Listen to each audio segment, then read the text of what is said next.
Ayan. For today's video guys, may papakita ako sa inyo ngayon guys. And I hope bigyan niyo ako ng advice kung anong gagawin ko guys. Hindi ko alam kung may excite na ako, maiiyak or what. Bubuang na yan guys.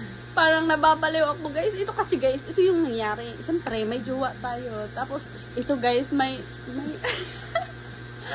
nagano ako guys, nag-PT ba? Ito, dalawa to guys ha. Dalawa to. Pero alam niyo ba yung resulta guys? Negative. Sad to say, kasi ito yung resulta guys. Hindi ko alam kung bakit ganito. May jowa naman sana ako. Tingnan nyo to guys. Tingnan nyo. Oh. Buntis ko ano, mabuli no? Di ko alam kung buntis ako. Pero ito nga yung resulta guys. Negative siya guys. Pero magta-try pa rin ako mamaya guys. Abangan nyo kasi parang